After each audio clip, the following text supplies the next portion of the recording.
Hey folks, it's Lauren from Snowy's here. Today I'm going to show you how to maintain or repair the waterproofing of your tent fly. Hit it. So with some basic items, your tent sealer and some waterproofing repellent, you can get your tent fly back in tip-top shape. So replacement tent flies can be hard to come by, or when they are available can be really expensive. So having the skills to maintain or repair the waterproofing on your fly when it fails is really handy to have. So what I'm going to take you through today is a couple of different options. The first one being to repair or replace seam sealing when it's failed, how to add a fresh coating of waterproofing on the inside of your fly, and also how to do a waterproof repellent coating on the outside of your fly. So first things first, I'm going to show you the seam sealing, or repairing or replacing the seam sealing. Now this is a really awesome skill that you can have not just for flies, but often in swags or other waterproof tent options. There will be seam sealing on the inside of your tent, so you can use this same method there as well.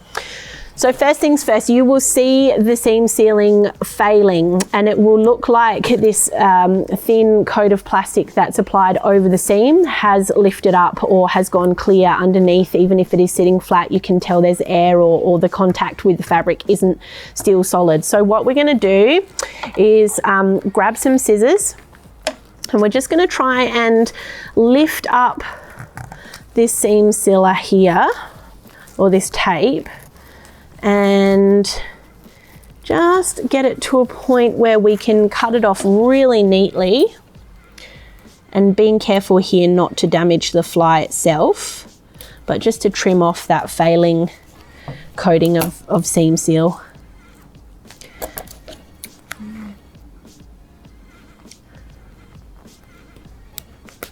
All right, there we go. So what we're going to do in this particular case is you've got the option of using something like this flexible repair adhesive Storm Shore, or this Gear Aid seam sealer, or seam grip here, which I really like to use. So I'm going to open up this packet here.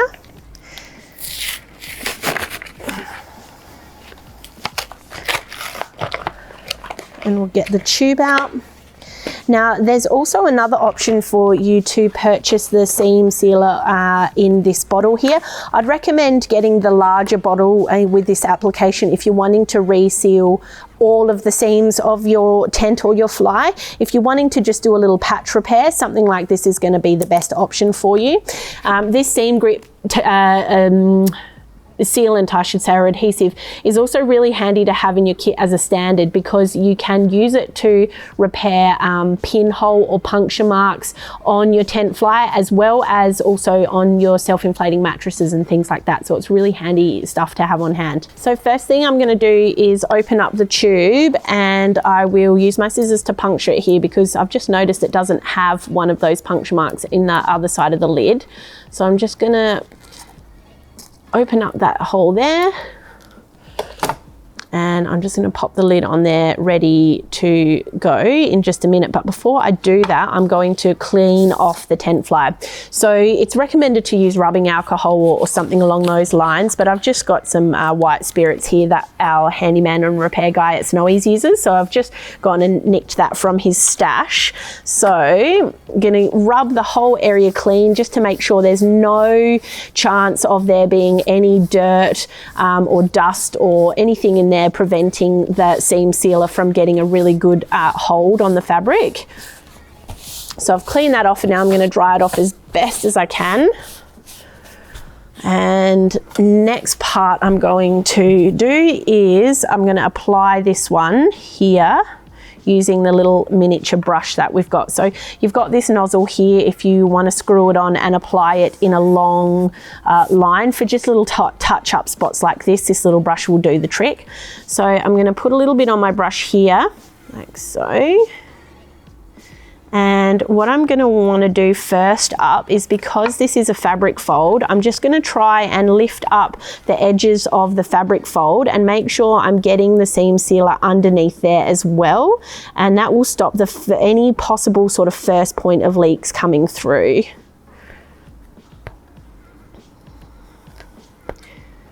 Okay, so once I've gotten underneath that little fabric edge there with the stitching, I'm going to pop a little bit more on my brush and just going to paste that back and forth.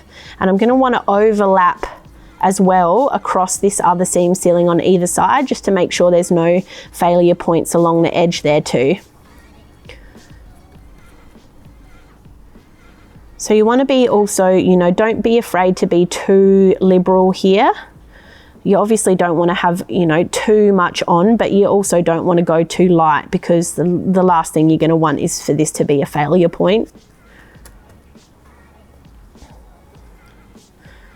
Alrighty,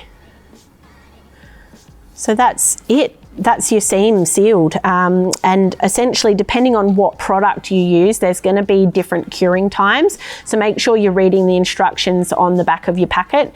This Gear Aid seam grip, for example, recommends curing for 8 to 12 hours before that one's dry and ready to be packed away. I would recommend probably leaving it anywhere up to a day or two if you can, just to be 100% on the safe side.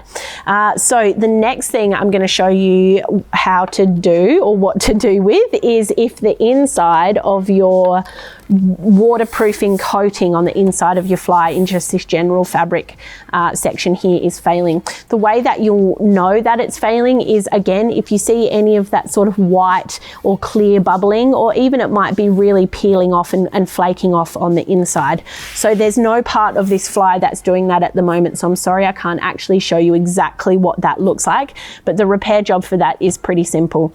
It's a very similar process in getting your rubbing alcohol or whatever you have on hand and wiping through the space. Make sure it's totally clean, and then what you'll be wanting to do is either using a soft brush or the back of a knife or scissors or something like that to scrape off as much of that coating on the underside as you can that's already deteriorating, and get it back to a nice clean piece of fly, sort of similarly to what we did up here with the seam sealing.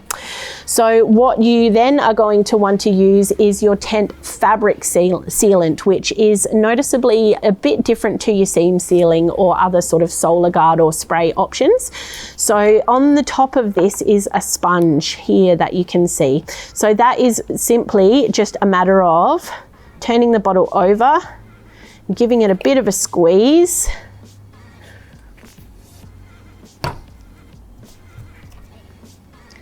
until the actual sealer itself is coming out like so. And then you're just going to be moving this across over the space that needs the new water repellency or the waterproofing coating on the underside of your fly. Now with this particular product, you want to make sure you're applying a really smooth, even coating, but nice and thin. You don't want it to be too thick where you're going to have heavier parts of your fabric, or where you're going to compromise your fabric brittleness or anything, because you've got a lot of coating on it as well. And you're also only wanting to put a single coating of this too. So again, similarly to the seam sealer, make sure you are reading the application or direction instructions of the chosen product that you've got and allow it to dry accordingly. I would say, depending on how much of an area you've got to do, just in a nice light airy space, you're probably going to be wanting it to leave it for a day or two as well. But that's going to be how you easily repair the inside of your tent fly waterproofing. So the next step and the next part of repairing the waterproofing on your tent fly, which is also a really important maintenance thing as well, because doing this can actually prevent you from getting to having to repair the internal waterproofing parts of your fly, and that is the DWR or waterproof resistance coating on the outside of your tent. Now this is a coating that will it will sort of degrade over time with weather exposure and solar exposure, but this is a coating that's going to allow the water, when it hits it, to actually bead up and run off, sort of like, you know, the feather on a duck's back, for example. And of course that's really helpful, because it means that it's not going to be pools of water or water really just sitting on your fly waiting to try and soak through that fabric. So there's a couple of products that you can use for this one. It's essentially like a silicone water guard or a silicone water spray, and the two that we sell here at Snowy's are either this Nick Wax or this Solar Guard here. So I'm just going to use the Mick Wax for today, and it's a simple matter of having your fly washed and dried. You can chuck it in a washing machine or something along those lines. It's generally something that you would probably want to do depending on the size of your tent, with your tent set up and your fly all pegged out and all taut. But otherwise, if you're not able to do that, just doing it like so with your fly in front of you is also a way that you can go around about it. Sorry. Now, when it comes to applying this particular spray, what you want to make sure that you're coating this in a really even way. So what you're going to want to do is, after you've finished spraying this one on, you are going to wait for 2 minutes, and then after that 2 minute time, you're just going to be needing a damp cloth or rag where you will very carefully wipe off the excess. And then once you've wiped off all the excess, you will allow it to fully dry. So depending on the time of year and where you're located, you're probably going to want to allow this to dry for a couple of days. Again, you're going to want to check the directions of the particular product you're using to redo this waterproof coating on the outside of your fly, because the drying times and application instructions may vary. So that is about it for how you maintain or repair the 3 really important elements of your waterproofing tent fly: your seam sealing, the internal waterproof coating, and this outside DWR coating as well. Now, these solutions aren't just a maintenance option, but they are a forever option as well. You can get everything that you need to repair your tent fly and for waterproofing needs at snowies.com.au. If you found this video helpful, give us a like. If you've got any questions or comments, chuck them below. You can head here to subscribe or here for more helpful videos. Catch you later, Snowies fam.